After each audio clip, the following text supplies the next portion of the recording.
The PPP Round 2 second draw application is here. Now, this is for anyone who is self-employed, any independent contractors, doesn't matter if you're an Uber driver, you're a 1099 worker for any company, or any small business owner. This is the application for you, second draw Paycheck Protection Program.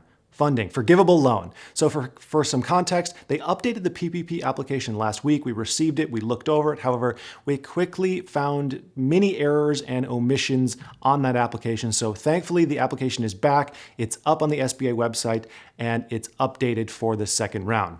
Now, this is really important because the PPP Round 2 opens back up on January 11th, very soon. So in this video, I'm going to show you step by step how to fill out this application. There are some confusing changes with wording from the first time around, so I thought it was necessary to break this down completely again. There was a lot of research I had to do. I'm really excited about this because I've spent literally all morning researching this and making a foolproof step-by-step. That way it's as easy as possible for you. So don't worry, even though it's kind of confusing, I did all the research for you so you don't have to. How I would recommend watching this is to watch through the entire thing once just so you have an understanding of how it works and what you need to complete this application, get your place in line, and then save this video by either liking it so it's in your liked videos or email it to yourself or something like that. So then when you're ready to do this application, you can just play this video while you're filling it out yourself, and I can help make this process much, much easier. So we're going to talk a little bit about the application process, give some context, then I'm going to go through the entire application step by step. Every single checkbox, every single blank I'm going to cover. Then I'm going to finish off by letting you know exactly which documents you need alongside this application to get the complete loan process done. This way, you're able to get your slice of the PPP funding straight away before it runs out, because we just do not know how long this is going to last. The very first round of funding, it didn't last long, so let's get our place in line and have all the paperwork in order. So jumping right in, the White House and the SBA announced the PPP forgivable loans will start again on the 11th of January. However, for at least 2 days, it's going to only be available to a smaller group of businesses or self-employed individuals. This is going to go to, first off, people who didn't receive the first round. So if that's you, this round 2 application won't be for you. You're going to use the round 1 application. I have other videos on that. And it's going to go through minority institutions and community-based lenders. There's a heavy focus on getting funding through those smaller-based lenders to get then funding to smaller businesses, businesses that are more in need. There's a heavy emphasis here to get it to the smallest, most in need businesses, because that was a huge complaint the first time around. There was all these public companies getting funding, companies with thousands of employees. It was nonsense. And I think everyone was rightfully frustrated with this. I know when I very first applied, it was extremely frustrating to see all these huge companies get funding. Well, really no small business was getting funding. They have way more access to outside capital. They have lawyers. It was nonsense. So priority is also going to go to companies with fewer than 10 employees. And this counts self-employed people and contractors. You would just count as 1 employee. And there will be a priority to low income areas. There's actually $60 billion of the round 2 PPP funding is going to these specific areas, the businesses and the people most in need. That's around 20% of the total funding for those areas specifically. And then on top of the second round being very selective in the first days on who can apply in the first days, they're saying only 2 days. We might see that extend a little bit longer, but as of right now, everyone else can apply on Wednesday, the 13th. There are some additional rules, though, that apply for the second round as well. You must have fewer than 300 employees. You must show a 25% reduction in quarterly sales, and the loan size is capped at $2 million this time as opposed to $10 million the first time around. So it's best to get in line right now. How I recommend doing that, if you have a good lender from the first time around, confirm that they are doing the second round of funding. And if they are, try and get on some waiting list. If you didn't have a great experience with them or you want to apply through someone else, I recommend checking out Womply. This is who I'm going to use the second time around for funding. There's a link in my description for them, and I've partnered with them as well. I think they're offering a great service. You can sign up with them. They'll let you know when this first round of funding has started, and they'll send you an email that allows you to even start the application. So then that way you can hit the ground running as soon as this funding is available. I think it's worth checking out if you don't already have a good relationship with whoever lent you money the first time around. So moving on to the application, I have it up here on my computer. I'm just going to go through every single box and explain any nuances as we proceed through the application. Starting off, the very top is the exact same as the first time around. You're just going to want to check the box for the entity type. In this case, I put LLC. I'm just kind of doing a fake business here. Put in your DBA or trade name. If you don't have one, leave that blank. The year of establishment of your business or service. If you're a sole proprietor, that might be a little bit weird, but just the time you started doing that service. Your business's legal name. This is likely going to have like LLC at the end. If you're a sole proprietor, it might just be your name. Your NAICS code. Now, this wasn't in the first application, at least not on this form itself. The easiest way to find this is to search NAICS code and then whatever industry your business is in. So for myself, I search NAICS code moving and storage, and I came up with this code 484210. That's the easiest way to do it. There's entire directories, but Google is pretty good at just giving you that code. Now you just need your business address. That's pretty self-explanatory. Your business EIN number or your social security number if you're self-employed and you don't have an entity, you're a sole proprietor or you're a contractor, that'll just be your social security number. Business phone number, primary contact for the business is probably you if you're a sole proprietor. Your business email address. And then now we get to where the application has changed a little bit. So first thing, average monthly payroll. So to get this, you're going to take your 2019 total payroll, divide that by 12, and then multiply that by 2.5. Now it says for NAICS code 72, you're going to actually multiply that by 3.5. Now the NAICS code 72 is hospitality companies, restaurants, and any accommodation or food service sector business. So basically anyone who's providing meals, lodging, snacks, or beverages for immediate use, that's the code 72, and you get a 3.5 multiple. So that's a big difference if you're in one of those areas. It makes sense. It's a more hard hit area. And then your number of employees. Now this doesn't really matter like the EIDL application. Don't worry if you only have a couple employees, it's not going to actually change. It's based on your payroll amount. I just put 10 here to keep it simple. Now for your average payroll amount, if you're self-employed or a partnership and you don't have employees, you're going to put in your earnings. Your Schedule C, line 31, if you're self-employed, you're going to take that total amount, divide it by 12, and put that there. And then you're going to times that by 2.5 or 3.5 respectively. Now you move on to the purpose of the loan. First is payroll costs. This is pretty obvious. This includes wages, commissions, tips, vacation pay, leave pay, health benefits, anything not in excess of $100,000 per employee per year. And this also applies for contractors and self-employed people. If you made $200,000 in profit, you can only use $100,000. And then you're going to divide 100,000 divided by 12, put that in the average monthly payroll box, multiply it by 2.5 or 3.5. Rent and mortgage interest costs, that one's pretty obvious. Utility expenses at your place of business. Covered operation expenditures. This is one of the changes from the first round. Now this one's a little bit weird, but this is basically what it covers. Any business software or cloud computing service that is necessary in business operations is covered by this. So this could be something like Slack, your CRM for your business, calendar apps, kind of any software that you pay for that is necessary for the operations of your business. Next, we have covered property damage.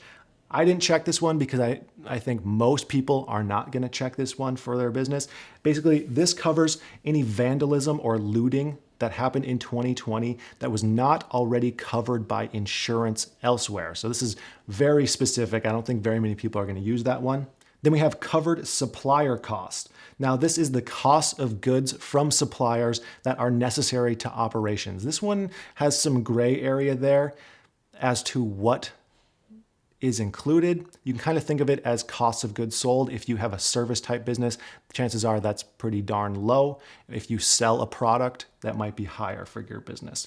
Next, we have covered worker protection expenditures. That one's kind of obvious as well, but it's money spent to keep employees safe since March 1st, 2020, basically from the pandemic. This could be like face shields, masks, those plastic barriers at places of businesses, testing, things like that are covered and forgivable through this second draw loan. And then just remember that still 60% of this loan needs to go to payroll related expenses in order to get the entire thing forgiven. 40% can go on these other items. And then it says to put in your first draw loan number that will be on your loan forms from the first time around. And then we're moving on to another change in this application. Let me just scroll down here real quick. Another change in this application. So this is where you need to show the 25% reduction in gross receipts or revenue from 2019 to 2020. They basically just want to show that you were actually affected by the pandemic. I know a lot of businesses actually had more revenue in 2020, and that's preventing those people from being, a part of the second draw loan. So in order to show this, you need to choose the quarter that's going to be the reference, and then the quarter that is going to be the comparison in 2019. So you just write it in this format. I did second quarter for this example, just 2Q 2020. If it's quarter one, you just do 1Q 2020 and so on. Then you do the gross receipts for 2019 on the right-hand side. For this one, I did $150,000 for this example. And then you do the gross receipts for 2020 of that same quarter. On the left-hand side, I did $100,000. So that's more than a 25% reduction in sales. That's 33% reduction in sales. So in this case, we would be good to go. Now, I've had a few people say that they're like 24 point something percent. In this case, I would just try. It rounds up to 25. I would just recommend trying. It doesn't hurt to try and apply. Moving on from here, we have applicant ownership. So this is any owner who owns at least 20% of the business. You're going to put in their ownership percentage, their title, their social security number, their address. And yeah, if you need more than 2 spaces, you're going to have to attach a page at the bottom or at the end of the application. Now we're moving into some questions. This is where there were some major changes from the first time around. There's a lot more questions added and some confusing terms that I had to look up to make sure I knew what exactly they were talking about. So let's quickly go through these questions. The first one, are you debarred from a transaction by a federal agency or involved in a bankruptcy right now? Chances are the answer is no. Number 2, have you ever obtained an SBA or government loan that defaulted in the last 7 years? Hopefully no. Number 3, do you have common ownership with any other businesses? If yes, add a sheet at the end. This might be a yes for many people who have common ownership. So the same percentage ownership for multiple businesses, you're gonna have to add that at the end. Number 4, are you or any other owner of the business incarcerated or subject to criminal charges? Hopefully no. If yes, you will not be able to get this forgivable loan. Number 5, have you been involved or anyone affiliated or has more than 20% ownership of the business involved with a felony on a federal assistance loan application in the last 5 years? Yes or no? I feel like that one's kind of lenient. That one made me laugh a little bit. Like 6 years, you know what? You did that 6 years ago. You're good to go. 6 years, yeah, that's fine. 5 years though, you don't apply. Number 6, is the U.S. the place of residence for all employees? Yes or no? And then we move down. There's even more questions, a lot more questions. This is when things get a little bit more confusing. Not the first one though. Were you in operation before February 15th, 2020 and haven't closed permanently? That's a good question because of course if you close permanently, you don't need a loan to keep your business alive. So that's another question that I've received a lot of times. What if I started my business in like May or something like that? Before February 15th, 2020. Number 2, you're certifying that you need the loan to support your business operations. Number 3, you saw a quarterly reduction in sales of more than 25%. And if your loan size is more than $150,000, you need to prove this beforehand. Otherwise, you'll need to prove it after you try to forgive this loan. Either way, have the documentation. If it's a larger loan, you're gonna need to prove that reduction beforehand. Number 4, you have used the entire loan from the first time around before using this loan.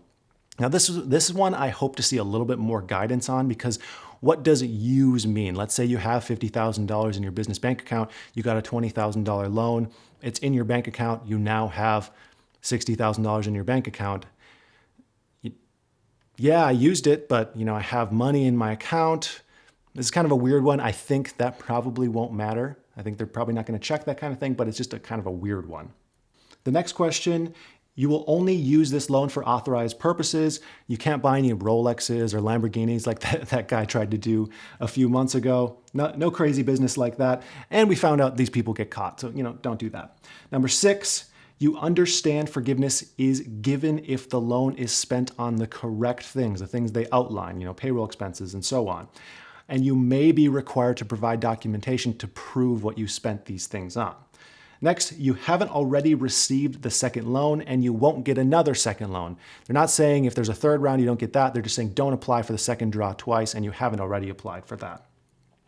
Number 8, you haven't nor will you receive the shuttered venue operator grant. So you can't do both, I suppose. Number 9, no high-up politicians have ownership in this business.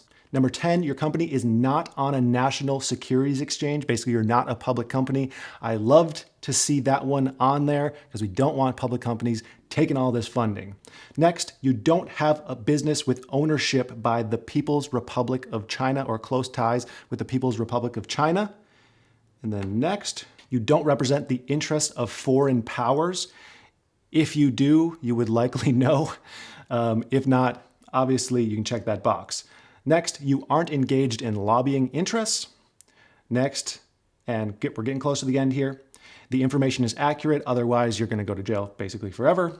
And then finally, your lender will confirm the information you provided. You certify that, good to go. And then you'll just go ahead and sign this application, date it, and write your title down, and then you're good to go. Now, let's move on to the paperwork that you need alongside this application to get everything squared away and get your funding as quickly as possible. First, you're going to need this application completed. You're going to have your full contact information, your email address, a list of all the owners who own more than 20%, indicate your business type, whether you're an independent contractor, sole proprietor. There's slightly different requirements for those contractors and sole proprietors. Number 2, you're going to need your average monthly payroll costs. This includes wages, commissions, tips, vacation leave, anything not in excess of $100,000. We know this based on the application. Then we need proof of payroll or self-income. Now, this is where you're going to start needing documents. You'll need one of the following: either IRS Form 940 for 2019, IRS Form 941 for all quarters of 2019, IRS Form 944 for 2019, or payroll processor records that show the payroll that you are spending. That is for people with employees. If you're a partnership without employees, you'll need a 2019 Schedule K.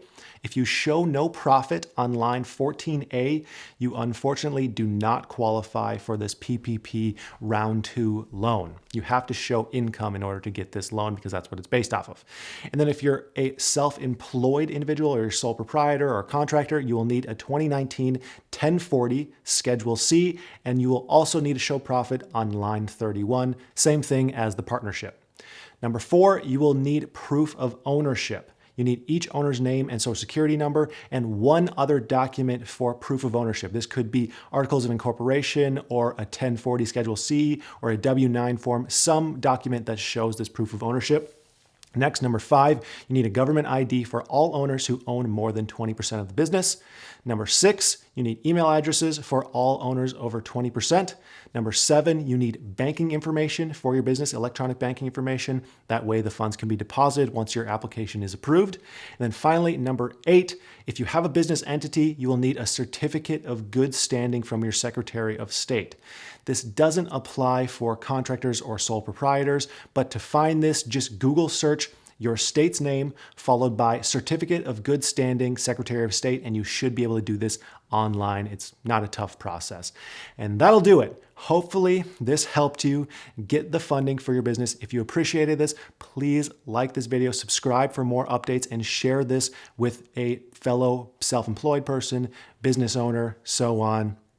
And I think this will benefit you and them a whole lot. Also, chances are if you're watching this, you're pretty entrepreneurial in spirit. Check out the link in my description for my course on how to start and run a profitable moving company. I worked super hard on that. I own a moving and storage business. I'm really excited about it. It's been doing awesome so far. So that's going to do it for today. I would like to thank you for watching, and I hope you have a profitable day.